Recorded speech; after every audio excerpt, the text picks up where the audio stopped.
concepto de enseñanza, y el otro es un concepto más específico que tiene que ver con la didáctica proyectual. La didáctica proyectual es algo muy específico de la arquitectura. Es la manera de aprender y es la manera como se enseña también la arquitectura a través del proyecto. Entonces, me parecía importante decir que la educación es la acción de desarrollarse o perfeccionarse por parte del ser humano, ya sea en sus facultades intelectuales y o espirituales, y es una acción que la sociedad dirige principalmente a los niños y a los jóvenes como un derecho fundamental. En cambio, la enseñanza tiene que ver con sistemas y métodos para entregar educación y formación con la aspiración de acceder a una profesión a través de la educación formal. Ahí está el otro concepto, que es la formación. La formación tiene que ver con la aspiración legítima también de poder acceder a una profesión. En este caso, siguiendo estudios universitarios, como es el caso nuestro, de la arquitectura. Ahora, por lo que plantean los estudiantes,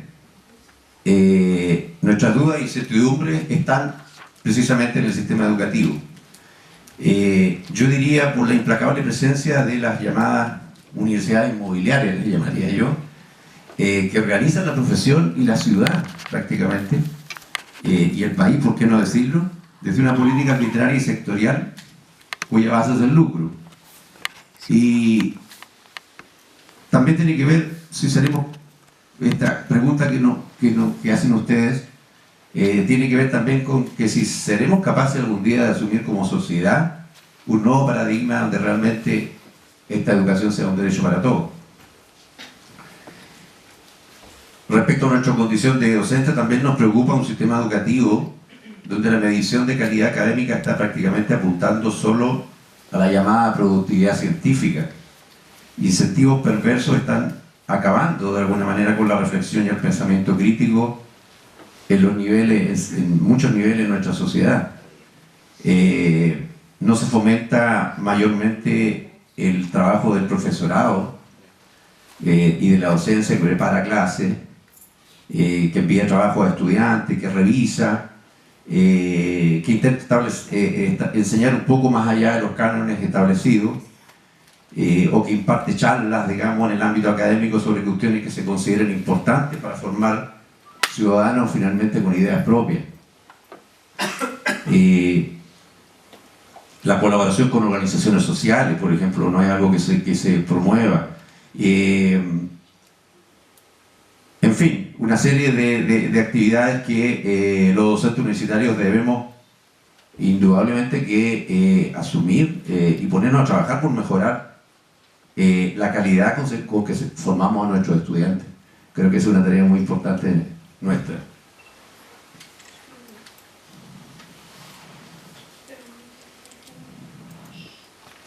Porque finalmente, como dice Humberto Maturana, lo que quieren los estudiantes es un espacio de formación como ciudadanos y no como consumidores. Y eso es prácticamente un tremendo desafío para todos los chilenos.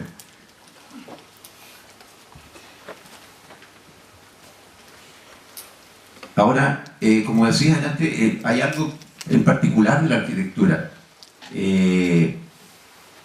Hay una frase muy interesante de Giorgio Grassi, un teórico de la arquitectura de los años 60, 70, italiano, que define lo que es hacer arquitectura. Entonces dice que hacer arquitectura es una determinada actitud cognitiva, esa determinada actitud cognitiva es el proyecto, que se transmite desde una base común, esa base común vendría a ser la escuela, y finalmente que se constituye como un hecho colectivo. Eso vendría a ser la obra construida. Eso me parece muy interesante de distinguir porque de alguna manera da cuenta de lo que es hacer arquitectura y la importancia que tiene el hacer arquitectura y el formarse en la arquitectura, de formarse a través del proyecto, de formarse en una escuela y de prepararse para constituir este trabajo en obra.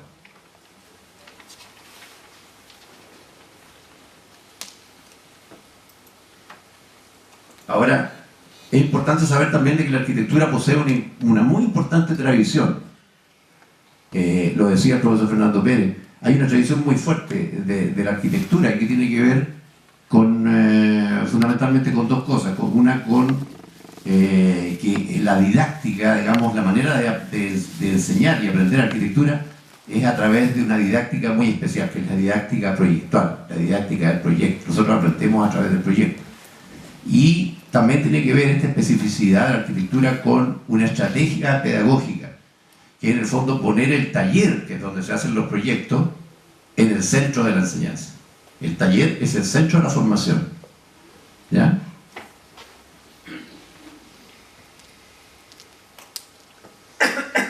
En el taller prácticamente lo que se da es una llamada reflexión a la acción, estoy utilizando palabras de Donald Trump, donde el sujeto estudiante es autoformador imprescindible, a la vez que conoce sobre su hacer, se constituye él mismo y modifica por acción reflexiva en un mismo proceso cognitivo, tratando de describir un poco lo que es el aprendizaje a través del proyecto.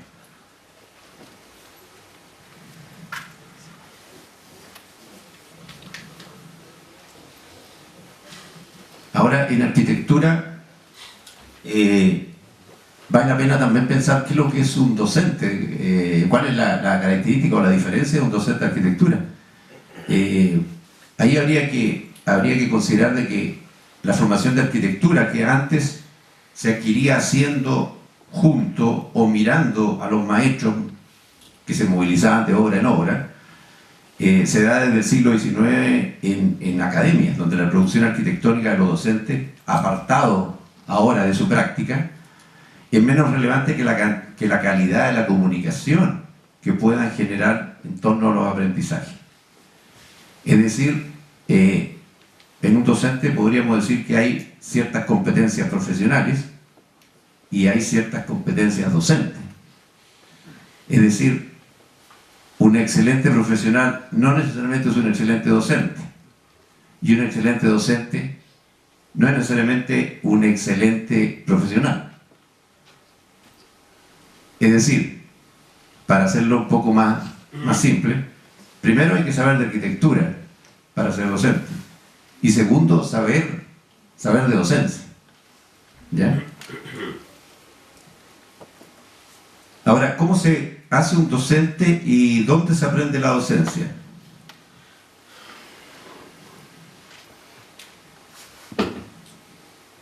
¿Me podría avisar 15 minutos, por favor, para no pasarme? ¿Cómo se hace un docente y dónde se aprende la docencia? Uno, la gran importancia del maestro. Las escuelas de arquitectura, hay una cosa que tiene que es muy importante, que es la presencia de los maestros. Porque la transmisión, recordando lo que decía Grassi, la transmisión que se da, digamos, del conocimiento, es una transmisión oral. El docente aprende a enseñar, digamos, siguiendo a otro maestro.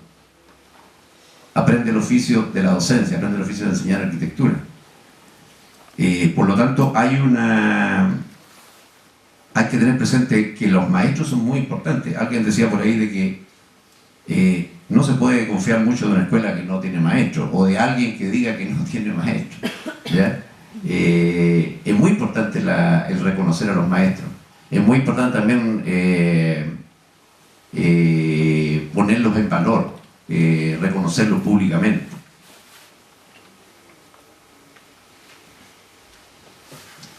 Por ejemplo, y aquí entro un poco a ser autorreferente y hablar un poco de mi experiencia, como decía también el anterior expositor. Por ejemplo, yo tuve dos maestros interesantes, muy importantes para mí, que me enseñaron a proyectar, que me enseñaron a hacer proyectos, que es Jorge Harry y Roberto Goicolea. Y Jorge Harry venía del linaje de la Escuela de Arquitectura de la Universidad Católica del Paraíso. Y Roberto Goicolea venía de otro linaje, un linaje de maestros, digamos, que son muy importantes. Roberto Goicolea era discípulo de Emilio Duarte. Emilio Duarte era discípulo de Le Corbusier. Y también había tenido la formación de la Bauhaus, y Emilio Dar también a mediados del siglo pasado.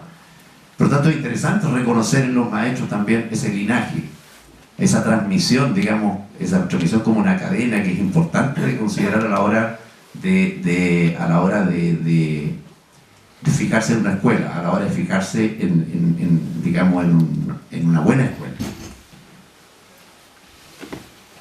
Por ejemplo, a mí otro maestro me enseñó a leer arquitectura, a leer de arquitectura, un profesor intelectualmente muy mordaz y provocador, don Jaime García. Mordaz y provocador, pero además aplicando los test los días lunes a las 8 de la mañana. Ahora se lo agradezco, Jaime. Ya entrando en la carrera de arquitectura, en mi estudio, descubrí los libros de don Fernando Pérez, las primeras ediciones de la Escuela de Arquitectura de la Universidad Católica, y aprendí a leer sobre el proyecto. Y empecé a leer libros de los cuales yo no conocía al autor, pero que eran mis maestros, yo lo consideraba mi maestro, porque ahí encontraba una explicación maravillosa de lo que era el proyecto, de lo que era la Escuela de Arquitectura.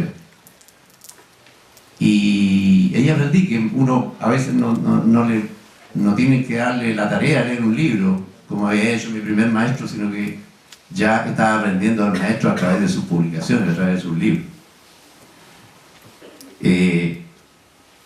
Otro maestro que tuve fue en Barcelona, Josep Keglas, gran maestro también. Él decía en todo caso que los mejores maestros de la escuela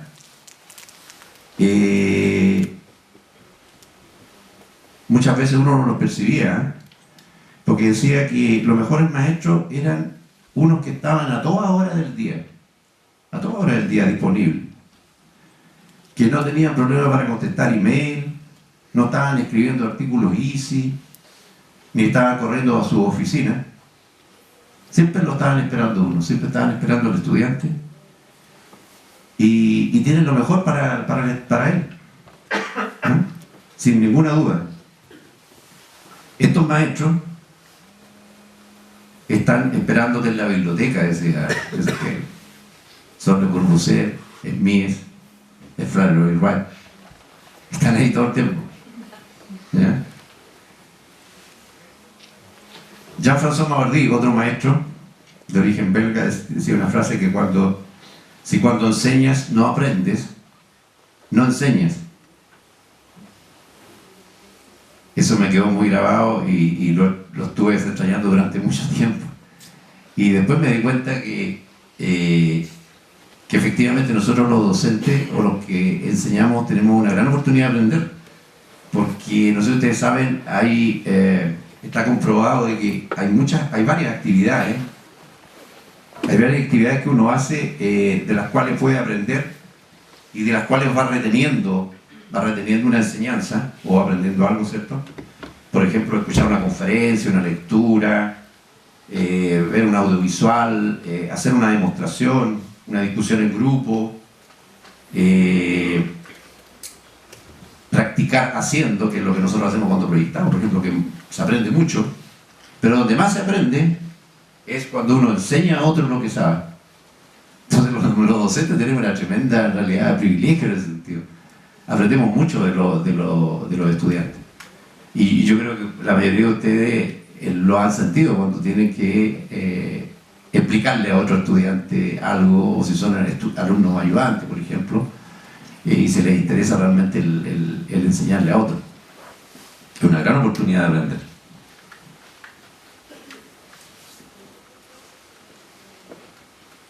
Lo otro, además de la transmisión directa de un maestro a otro, es la importancia de investigar. Por ejemplo, investigar acerca de la enseñanza, investigar acerca de la didáctica proyectual. Por ejemplo, el caso más interesante es de la Bauhaus, por ejemplo. La Bauhaus duró como escuela de formación un poco más de una década, pero produjo una cantidad enorme de escritos y textos y fotos de trabajo de alumnos que hablaban sobre la didáctica. Ahí tenemos todo el legado de Itten, de Moholy-Nagy, etc. Todo lo que escribieron ellos acerca de la didáctica proyectual es más de lo que se ha producido, eso lo dicen varios estudiosos, de lo que se ha producido en Estados Unidos desde que terminó la Bauhaus hasta hoy día. Entonces falta en ese sentido mucho escribir acerca de la didáctica, escribir acerca de la enseñanza del proyecto.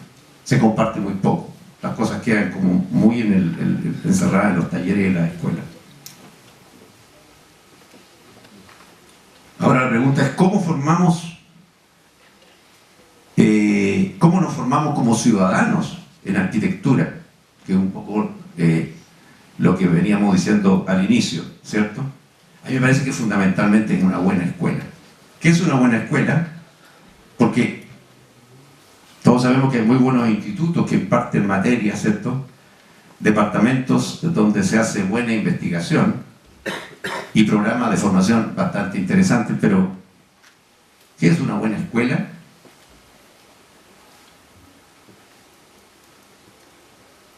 Una buena escuela es una institución educativa donde se mantiene y se cultiva la tradición de la enseñanza del proyecto.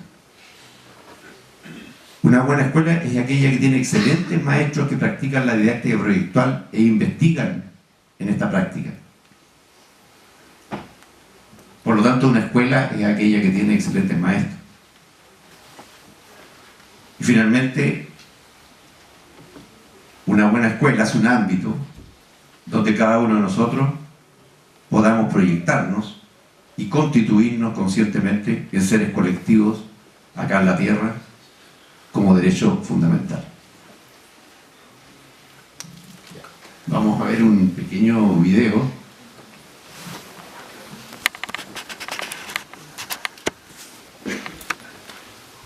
Este es un taller de primer año. Donde es como un ejercicio de iniciación que dura aproximadamente 2 meses y medio, es decir, como 10 semanas. Es importante en este caso el que el estudiante conozca, por un lado, lo que es el construir la forma, ¿cierto? Pero para dar cabida al acto del ser humano y para dar lugar al espacio, finalmente. La primera instancia, el año pasado, esto es un ejercicio del año pasado, tomamos como eje el juego. Hicimos algunos estudios también de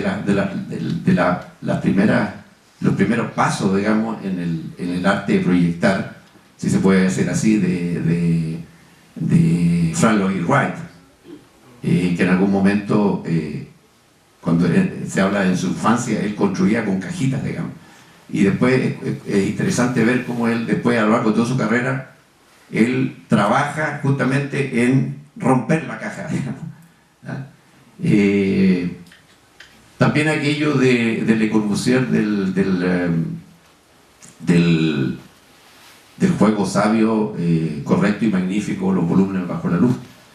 Y eso nos hizo trabajar con los 5 sólidos platónicos. Los 5 sólidos platónicos que los alumnos construyeron primero a esta escala, digamos a la escala de la mano, como todos los niños. A través del juego primero aprenden a través de la mano, todo lo que ven lo quieren tocar. Y posteriormente el niño se aventura a subirse a un árbol, se aventura a ocupar un espacio. Ese fue un poco el proceso que tratamos de hacer en el taller.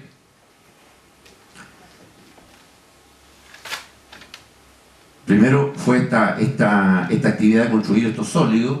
Los sólidos se introdujeron dentro de una, ahí se ve un poco, se introdujeron dentro de una solución de agua con jabón y aparecieron en el interior del sólido una serie de figuras como el paraboloide hiperbólico, etc., que dieron un repertorio, digamos, muy interesante para poder trabajar posteriormente el proyecto. Y por otro lado estaba la observación del acto de los niños, el acto del juego, para poder, con esas observaciones, poder después proyectar. la hipótesis de trabajo era un poco de que, ahí está un poco lo que se produce con el agua con jabón, ese es el hipertetraedro o hipercubo que también se puede lograr. Trabajar con los sólidos platónicos, según Platón, es un poco volver a reconectarse con algo que está en términos de hoy día, ¿cierto? Estoy hablando un poco de lo que decía Platón, volver a reconectarse con algo que uno trae en el ADN, que uno trae en la memoria, ¿cierto? Que tiene que ver, por ejemplo, en la música, con las notas musicales y en la luz con el color, ¿cierto? Un niño inmediatamente empieza a distinguir el color amarillo, el color azul, el color rojo. O un niño cuando empieza a escuchar a la madre, empieza inmediatamente a entonar una canción con las notas, aunque la madre la entone con otro timbre, con otro ritmo, etc. Él sigue las notas, aprende las notas musicales instintivamente. Bueno, lo que dice Platón es que se pueden entender las formas de la naturaleza a través de estos sólidos platónicos que vendrían a ser un trabajo de dibujo, por ejemplo, interesante. Preferí mostrarles esto porque muestra un poco más el espacio y cómo ellos se imaginan este protocolo del juego, que es bien interesante, donde se recurre un poco también a herramientas que manejan muy bien los estudiantes. La composición del color también está acá incorporada.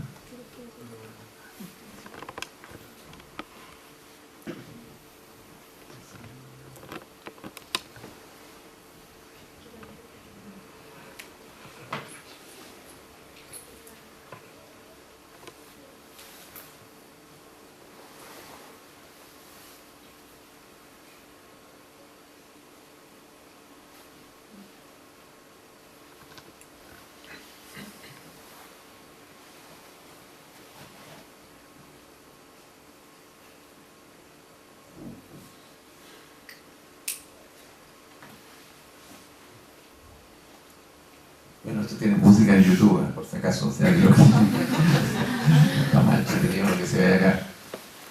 Y yo preferí mostrarles este taller, que es el taller de iniciación, es prácticamente la iniciación que tienen los chicos en los dos y medio primeros meses de la carrera, y es lo que a mí me parece que es lo fundamental en la formación del arquitecto. Muchas gracias.